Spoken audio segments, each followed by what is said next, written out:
जब ढोल वाला गहरी नींद में सो गया तो अचानक वही शहजादी उसके करीब नमूदार हुई। उसने नरमी से उसे जगाया और पूछा, तुम यहाँ क्यों आए हो?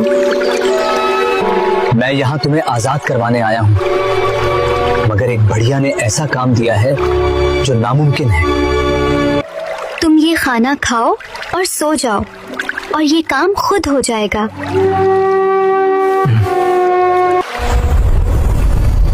क्या हुक्म है मेरे आका?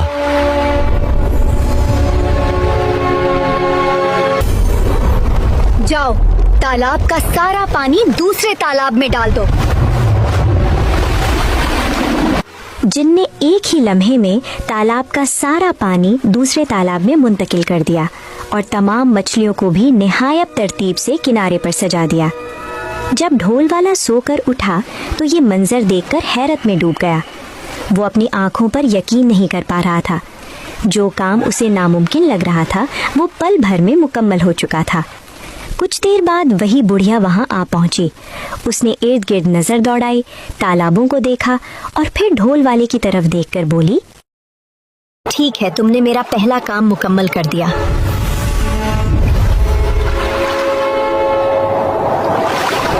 अब वो बुढ़िया उसे एक जंगल में ले आई और बोली, तुम्हें ये सारे दरख्त काटने हैं और इकट्ठे करके एक जगह रखने हैं। फिर तुम उनमें आग लगा देना और ये काम तुम्हें शाम तक मुकम्मल करना है। अब ढोल वाला एक बार फिर परेशान हो गया। उसकी समझ में नहीं आ रहा था कि वो अकेला इतने बड़े जंगल के सारे दरख्त शाम होने से पहले कैसे काट सकता है। वो उन्हीं सोचों में गुम खड़ा था कि अचानक वही शहजादी उसके पास आ खड़ी हुई।